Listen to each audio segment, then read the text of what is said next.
I think, just to recap very quickly, that the power of the word is just an incredible thing, and that we can have the best product in the world, but unless we know how to explain it, our success is limited. Whereas sometimes when you position something that doesn't even exist yet, people are lining up to buy it. Apple is a great example of that. They make a lot of noise. Tesla, you don't even know what you're buying at the point that you're buying it, right? I own a Tesla. I have to wait 8 weeks for it. I have no idea what I'm getting. And so the power of the brand is quite strong. And it's one of those things that today is expected. It needs to happen. It's you can't get away anymore with just having the purpose. We have to professionalize, and we need to be able to compete with the best in every field.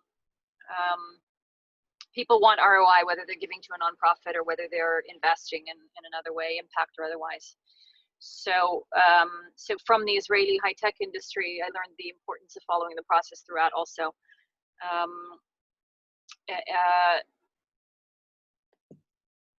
And making sure that things are both scalable and sustainable. And I think for me, the transition to the social entrepreneurship space happened in about 2007, because I sat down and I looked at the challenges and the structures of startups and of nonprofits. I mean, I was going to the opposite extreme and building a nonprofit, and I realized that there was an absolute one-to-one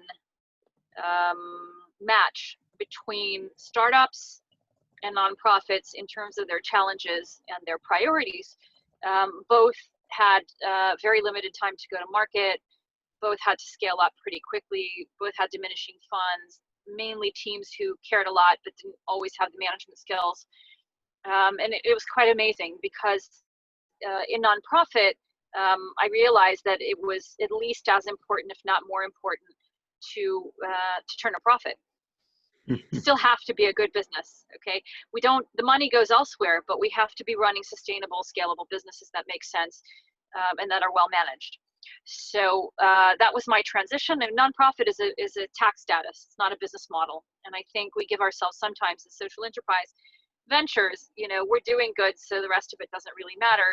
And it really does, because it catches up with these businesses. They need to be sustainable in a market that's becoming more and more competitive. So let's talk for a minute.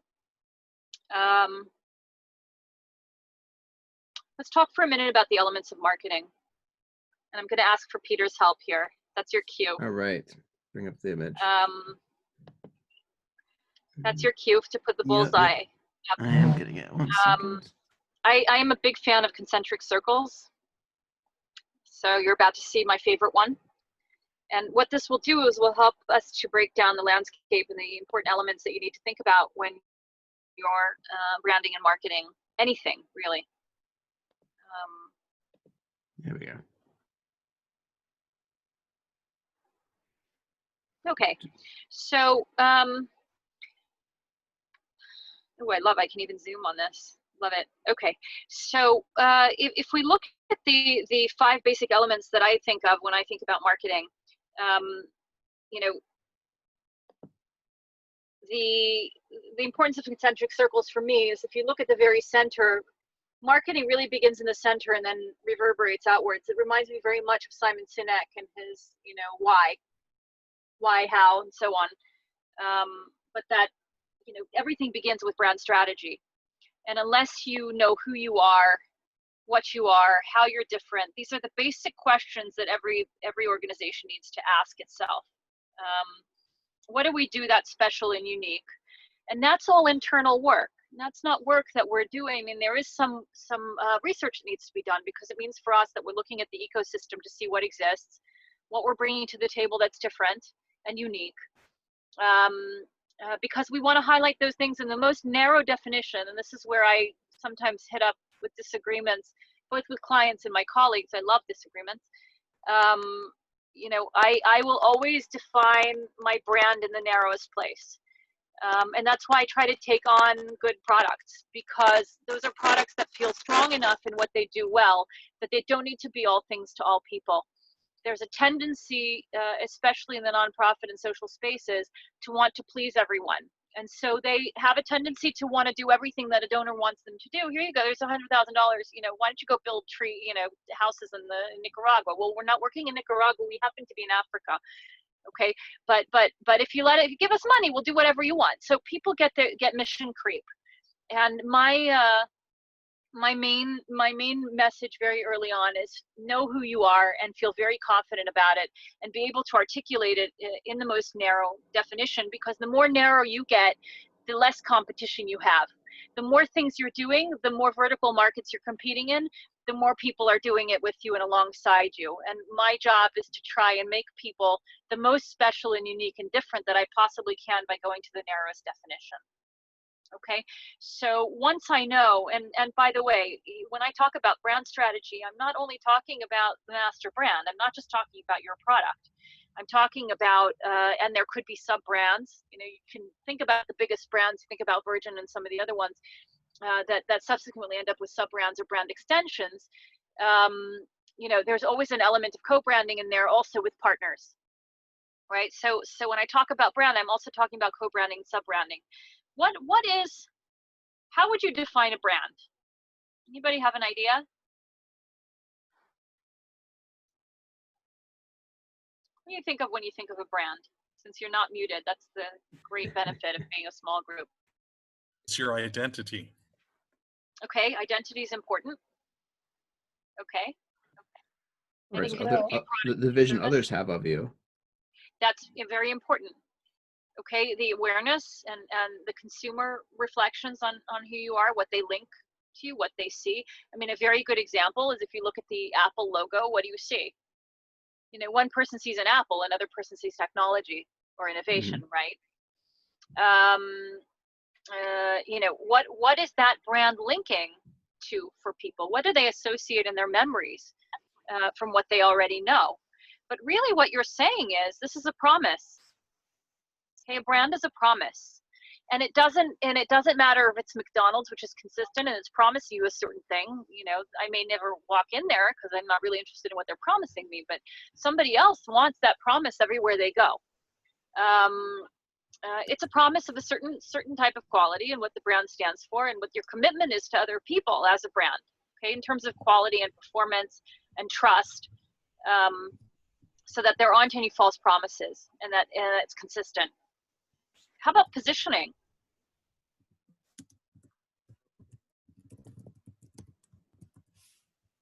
Any idea?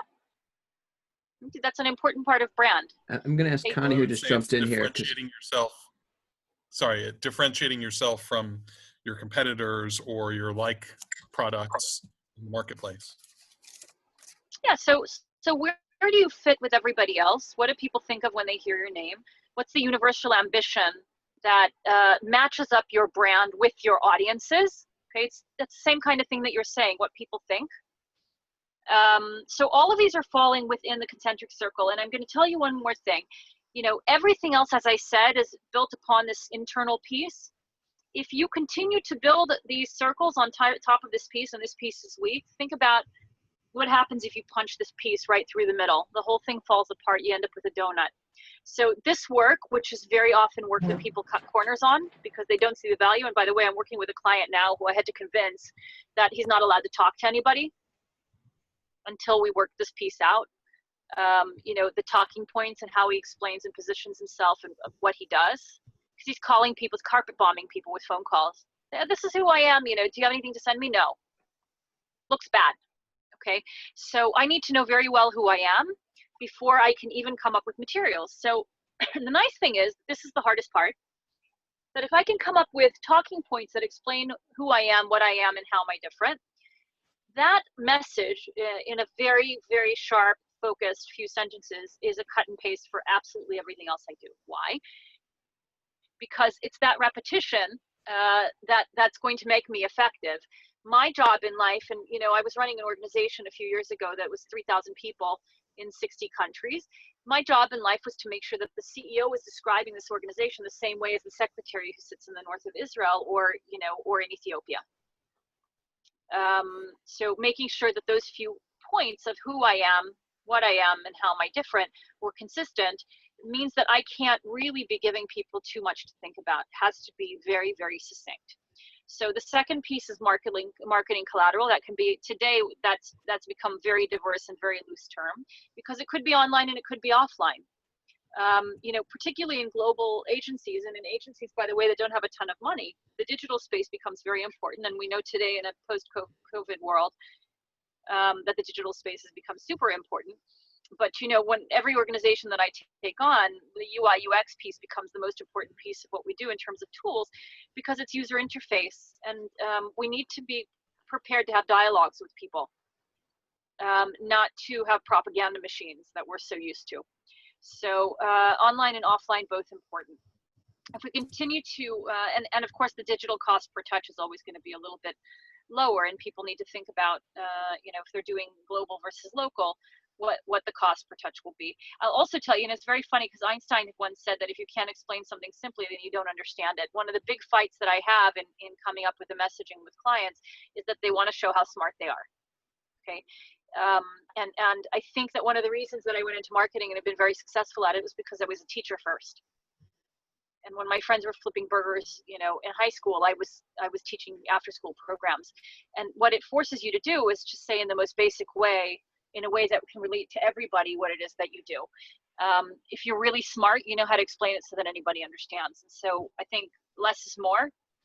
And we need to be focused on not sounding smart, but sounding like we have something that brings value, and having what we call a unique value proposition. Okay, we very often at that stage, by the way, have shareholder interviews and spend quite a bit of time understanding from the people who are engaged with this product where the sore spots are, where the positives are, what keeps them engaged. Because today there's so much competition that people have made a choice to be with you. What is it that keeps them with you? What is it that they love about it? And those are the pieces that we need to somehow package and bring to people. And very often people who are really far away in the digital space is going to be the first touch. The key to our success is repetition. 1, repetition. 2, personal stories. Make it relevant, make it count. The websites that I build are very much built on personal stories so that people can find themselves inside of each story. The whole thing is clicking through to see somebody and their story and to empathize. The kind of work that all of you are doing is the kind of work that draws empathy out of people. And so you want to make sure to remind people why it matters. Okay, so we said materials online and offline. How does that continue with the concentric circles going outward?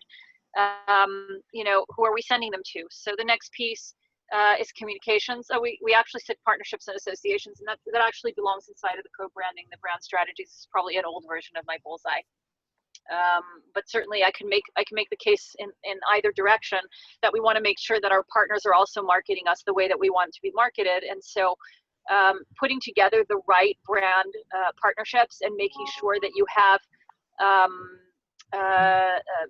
those agreements in place as part of the signed agreement with a partner, to have the boilerplates for press releases and to have some sort of co-branding arrangement in writing that retains your brand and makes sure that they have some obligation to co-brand in the way that you've agreed upon ahead of time. Because the minute that people hijack your brand, it's very, very hard to get it back. Okay, communications to me is online, is internal and external. So it means on the one hand, what I am communicating to my staff, at least as much as what I'm communicating externally. That's even more important when you're dealing with large organizations. I'll give you a very good example. The organization that I was with, that I described to you, was the Jewish Agency, which is essentially the organization, the nonprofit that built the state of Israel and is now celebrating 90 years. The CFO had left the organization. I knew nothing about it. An email went to 10 people. And I had within 20 minutes a call from the global press asking about it. And I had absolutely no idea. So there is nothing internal. Today, it's so easy to move information that you have to consider that whatever is shared internally is going to be shared externally. So that timing and the planning is also super, super important. Internal and external communications, the flow of information. And the final piece that I want to bring up, and that's the piece where we really have a slam dunk and we really want to not screw it up, is what we call mission and events, or three-dimensional marketing more correctly. This is the opportunity for someone to smell the goat. Okay, This is the opportunity for experiential learning. I mean, Xenia was with me in Israel. This is where you take someone somewhere and you show them what's special about it. And, you know, I want to make sure that the recording is worthwhile. So this is where you don't fuck it up. Okay. If you can't bring someone to see what you're doing and impress them, you're dead. I mean, those are the ones, that's our captive audience.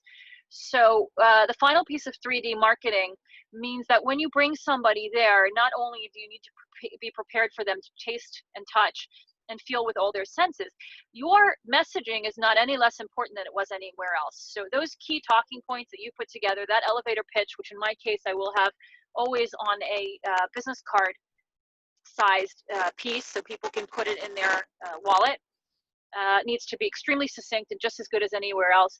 But this is the opportunity to really bag people. At the end of the day, this is where we do the pitches and raise the money. This is where we get the checks. This is where we take people's breath away. If we're very lucky, this is where they cry. You know, this is going to hit a very small percentage, but hopefully that's the high echelon of the people that you're looking to bring into your cause. So in case you can't tell, I feel pretty strongly about that one. This also means having the right spokespeople. You know, if you are coming to a place to meet farmers, and the farmers are not terribly articulate, you can get the farmers to smile and wave. You need to have the most articulate person representing the organization. So make sure and be wise where you put in the props.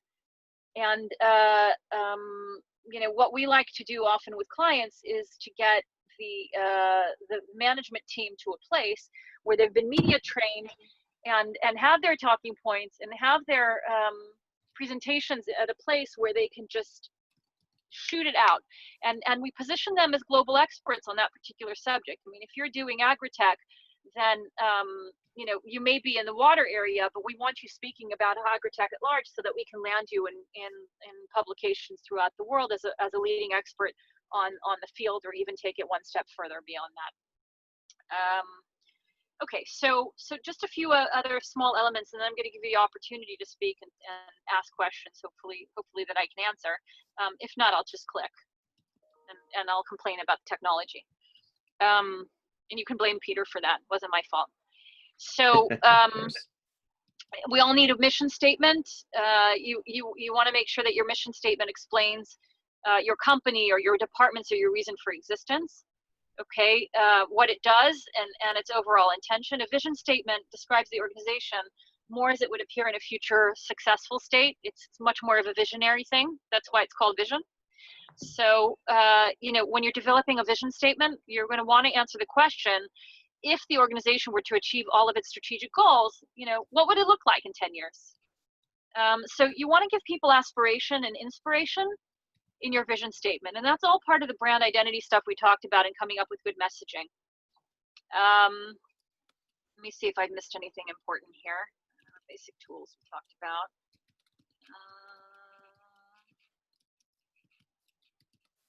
Okay, so at this point, I'm just going to give you maybe a couple of examples that won't be obvious to you, and then I'd love to discuss your particular cases.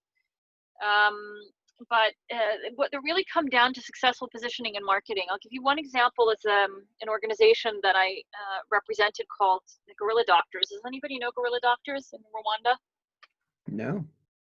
So Gorilla Doctors is a really cool organization. It's all like 15 or 20 veterinarians that single-handedly have saved the gorilla populations in Africa, and the significance of that is, you know, in a place like Rwanda, I don't know if you're familiar, the economy is basically propped up by the gorillas, right? So the idea here for the doctors, you know, was for people to understand that the gorillas are worth more to them and their villages and their sustenance alive than dead, right? Because poachers want to sell the gorillas and they're going to get a one-off, but the gorilla, the campaign for the gorillas and the gorillas, the parks are actually paying for education and schools and all kinds of other things within the immediate area. So, you know, educating people on that, it's very funny because when Gorilla Doctors came to me, I think, you know, gorillas are nice, but who cares? Honestly, not a gorilla person. I went on a gorilla trek The gorilla treks, so you understand, are now such elite tourism. It's $750 to interact, to go out for 20 minutes with gorillas, which is a tremendous amount of money if you add that up. And so they put me in a full body condom, and they took me out to some rainforest somewhere, and it took about I want to say 3 hours to get anywhere to see a gorilla. And as soon as the gorillas showed up, the heavens opened up, and the water came down to a point where I couldn't even see where I was standing, and the gorillas all went scurrying. And what took 3 hours uphill to get in took 4 hours uphill, I don't know how, to get out. And so for me, gorillas didn't mean a lot. And what it turned out was that even people on their board, some of them didn't really care about gorillas and hadn't written a check. But the minute that we sat down and started to look at what the gorillas do for the society, suddenly we were dealing in many, many verticals. And it took walking into this conference room to see a picture on the wall of a zoom in of a gorilla hand with a doctor's hand, and realize that Gorilla Doctors was about a primate partnership, and that this was about what humans and gorillas do and need from each other. And that once we started to position this organization as an organization that allowed for social mobility and economic growth in all of Africa, because they were working not only in Rwanda, but also in Uganda and in Congo, where the gorilla populations exist, then you started to have people interested in investing in the growth in Africa. So the minute the gorillas, would talk, or public health, okay, this is part of a larger ecosystem.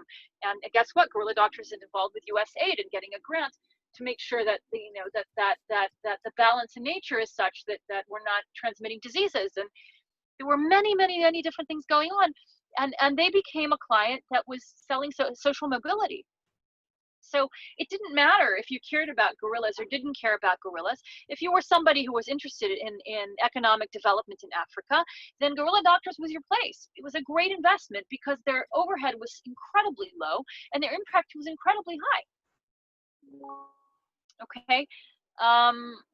So I could give you many different examples, and I'm happy to give others, but I want to give people an opportunity to reflect or ask or share challenges, and then I'm happy to go back into examples if we end up with more time. Does that make sense, Peter? That does. That sounds good. I see, Bob. Why don't you just say the question? I see you've written a comment. Why don't you just lead that one, please? Yeah, I really did it more as a note to myself to follow along, Okay. to ask it verbally, and also just put it out there for folks who may not understand my mix of Southern accent mixed with all the places overseas I've lived. But I'll try to speak slowly and distinctly. I've been helping a number of companies through the years. Most recently, I had sort of a tough conversation with the founder of a serial entrepreneur, mostly in the commercial space, but who's moved into social enterprise.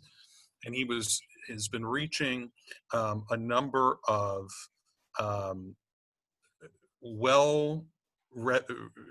good reputation partners, universities, governments, government entities. And the conversation sort of went like this, and I had never really stopped to think about it before, but I would love your take on it, everyone's take. When you're early in startup mode and something where you don't have your own bona fides, it's one thing you look for in your partnerships and branding is those who have a good reputation who will bring you along, right? You might have worked in Silicon Valley and been a success 3 times and a failure 8 times, but you move into a more social-oriented mission, or maybe you're absolutely new in the space and right out of college or university. And you're relying on that first grant you get and the name of the foundation who gives it to you. So not just the money, but that you might participate in an accelerator program. All these things sort of build your brand and your credibility. And it can also pull you off that center blue dot that you have on our screen if you're not careful. And what I was sort of telling this CEO, and I think he just needed to hear someone say it because he knows it himself from having been successful in other enterprises, is they've already had pilot projects. They're already performing well. They're ready to scale. And he still keeps leading with all the people who have either invested or participated as if he's trying to put himself on the map. And my news to him, he's still trying to raise funds and multilateral development bank funding and all that, but he's got a past performance of his own now to point to, and he doesn't need to keep mixing his message and his personal brand with these brands of other affiliates and associates that he's had. Right.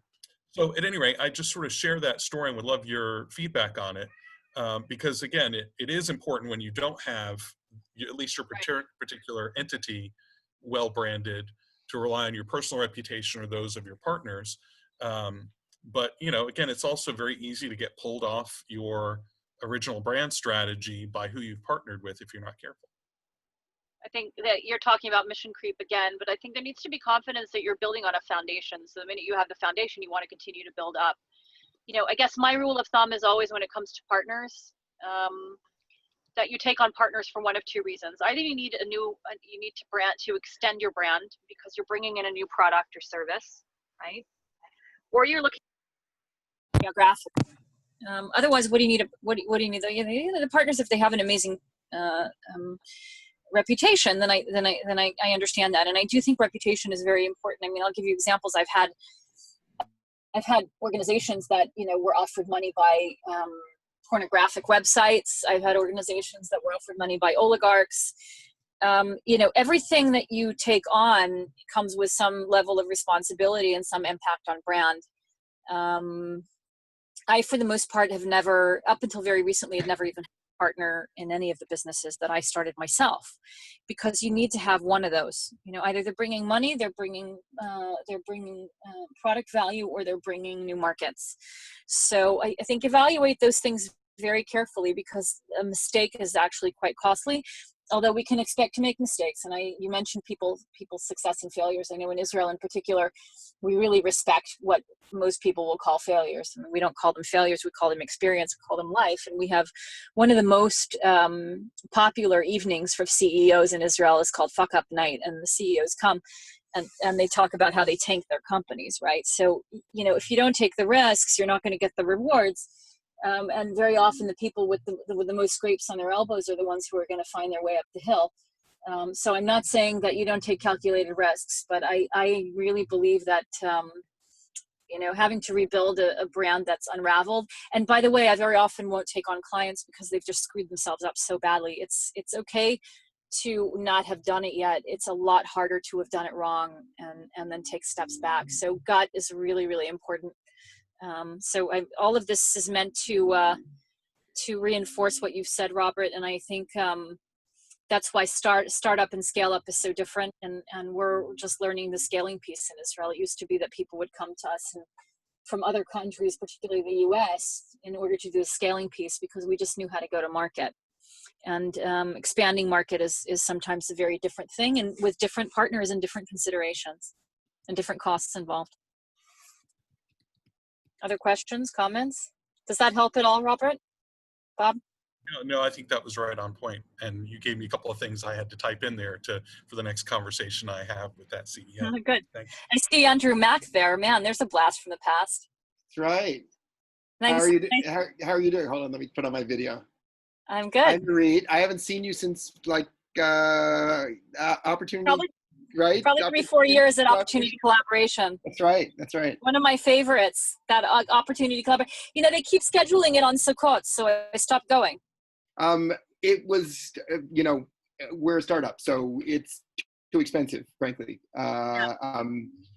You talk about good networks to be in and good partners to try to find, and I think you're right. I mean, one of the biggest challenges that we're facing is the number of people who say they want to help approaches infinity. We're in a hot space doing interesting work with a nice domestic and international value prop. It's all good, right?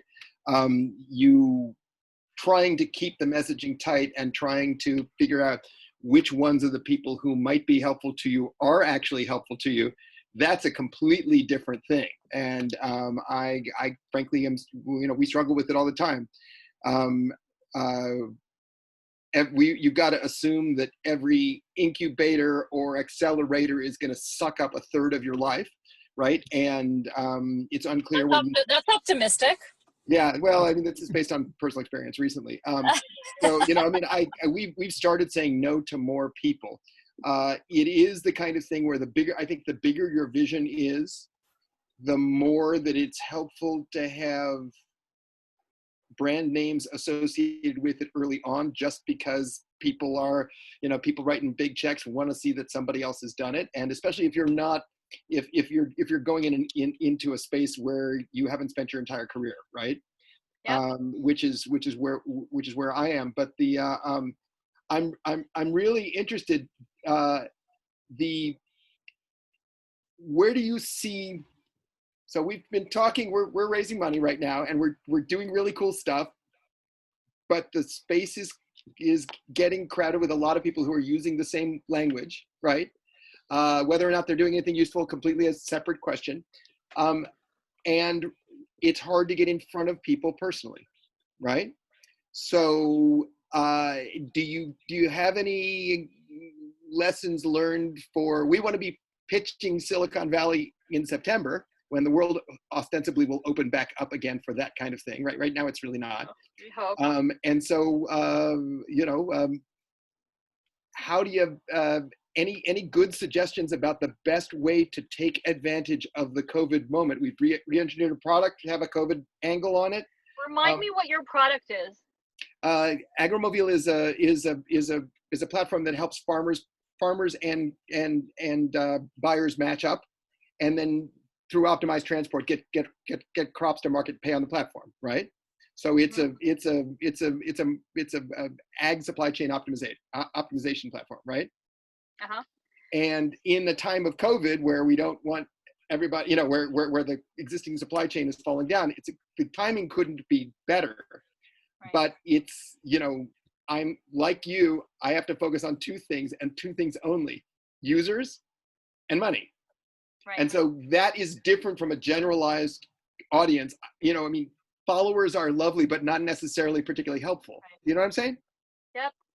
So I think, the key here again is to figure out what you're doing best, particularly in a COVID moment. There's a wonderful diagram, a Zen diagram, that talks about being cheap, fast, and good, right? Mm-hmm. Pick two, right? You get to pick two, you can't have all three. So my feeling would be, in the COVID moment, when you define yourself versus your competitors, mm-hmm. which of those are you doing better than the others? What do you mean by good? When you say you're fast, I know what they mean. Because very often the product that sells the best is not the best product, right? I mean, when you talk about disruption in particular, the disruption model of Clay Christensen is not the best product. Okay, mm-hmm. the Toyota, or these other markets that are coming up with Lexus is let me make you the best passable product for the best price, and then later I'm going to hit you with a whammy and give you a better product, which I'll sell you for more money. Okay. But sometimes the McDonald's of the world, it's another very good example. Is McDonald's the best possible product? No, but it's going to be a staple product that you can rely on, that's going to cost you a certain price point. So you can be better, faster, or cheaper, and you can't get all three. So where are you competing the best, and to who does it really matter? And at the end of the day, any kind of service or marketing is about solving people's pain points. Right. You want to show people that you're going to solve their pain points in those areas. So I think the messaging changes because, in time of crisis, your emphasis will always be on the urgent and important. Right. You have to make your cause important and urgent, and it doesn't matter if it is or not. But the way that you I think where we are, that the moment is an urgent moment, right? It's more getting that. That's what you have to be. If you don't give us money now, it's over. Mm-hmm. Okay, so creating a sense of urgency amongst people and making them understand that they're going to get the value from coming to you is that's where it's at. We want to create urgency and impact and importance where any time, but particularly in crisis, if we can hang our hats on that and say your money will go further, faster, and better here, then I think that's the winning sweet spot. Does that help at all? A little bit. I mean, I think I think where we have found, and we're not alone because we're talking with lots of friends that were similar places. A lot of people are still sitting on their hands. We thought, for example, that there would be a bunch of money from government sources because it's unspent, right? They have our shared problems, and people are looking for ways to be busy. That hasn't, unfortunately. I think the biggest thing that we're experiencing is speed. People are slow now in decision making of all sorts, right? It's a fear.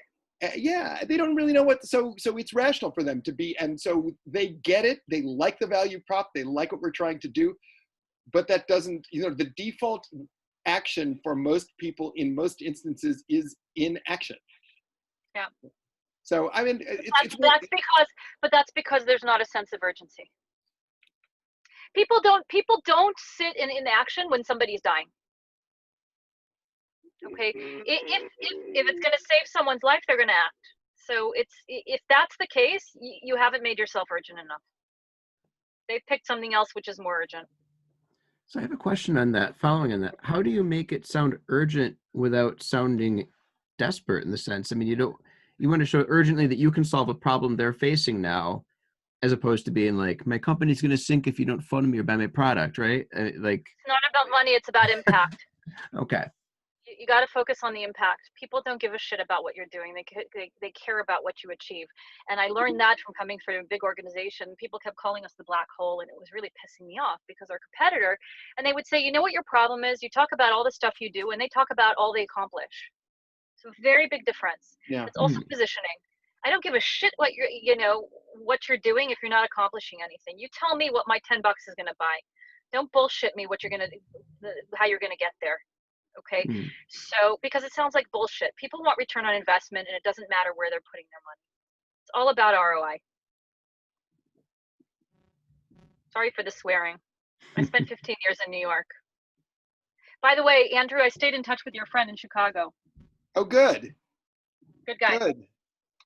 So I think we're done with our time. Is there anything, Peter, that you were hoping for that we didn't do, or anyone's?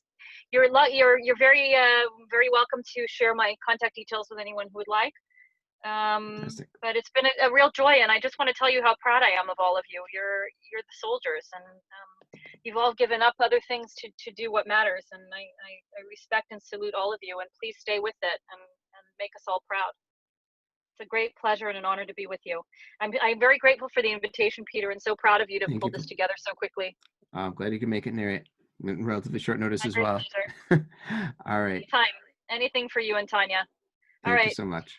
You guys have a good day. Good luck with everything, and keep safe and well. Thank you. All right. Goodbye. Thanks.